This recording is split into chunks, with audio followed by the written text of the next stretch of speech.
So we're going to look at coding some demos and making solutions to specific small problems, which is really going to help you with this section on calculations. Let's start by looking at a simple problem that I'm going to put in the comment.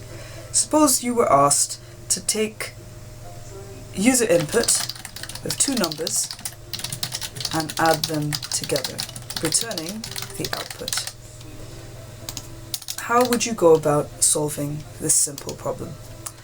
Well, first thing you might do is create a function, and you could call it anything you like. You could call it main. Obviously it's a function which would be adding two numbers, so let's call it def add. And let's not forget to call it down here. I'm going to indent inside the function. I'm going to say welcome to the add function. Then I'm going to proceed to make the program ask the user for two numbers. So we're going to ask the user for two numbers, x and y. You need to think of the names of the variables. They could be anything. They could be x and y, or they could be num1, for instance. Let's call it num1. So num1, input, enter number 1, num2, enter number 2. Now don't forget, we want this to be integer input so that we can actually work with it, integer input. So I'm going to convert this whole input to an int by saying int, open brackets, don't forget the close brackets. And let's do it again over here. Int, open brackets, don't forget the close bracket. I can then have a little variable which is called answer and say that the answer is equal to num1 plus num2. Simple. Print the answer. Print the variable answer. And you'll see that the program, when I run it, it asks for number 1, it asks for number 2, I could put in anything, and it does in fact add the numbers up for me and give me 16.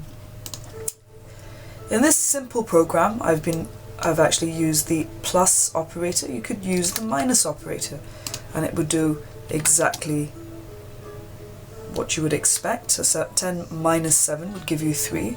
You could also use the divide or the multiplication operator.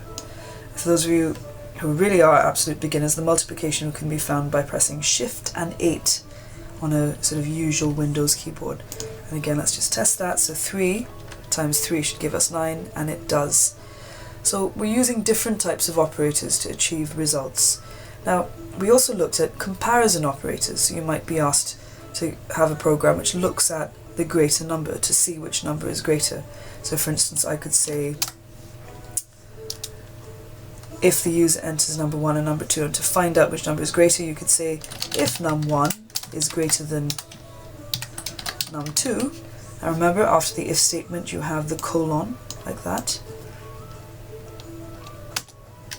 You would say print num1 is greater than num2.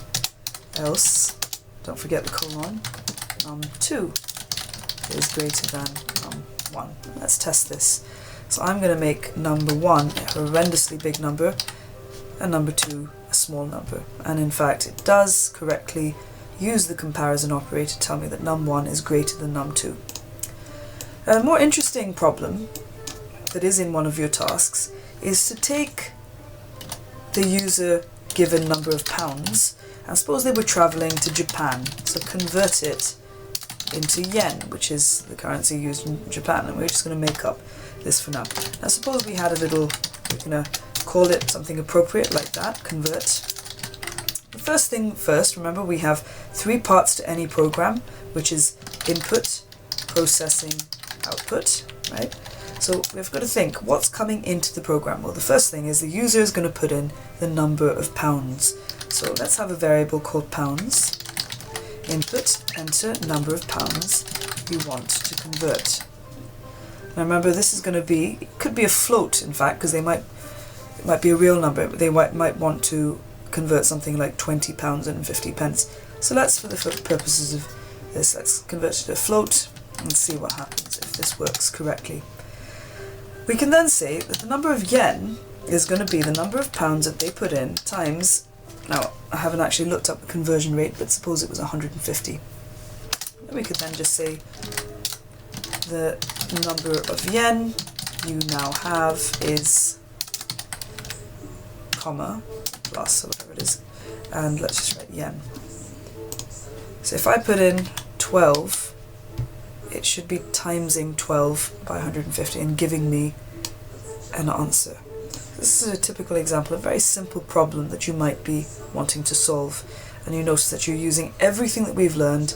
We're using functions, you could use if statements if you're using comparison operators, variables, operators, conversion, taking integer input or string input and printing to the screen.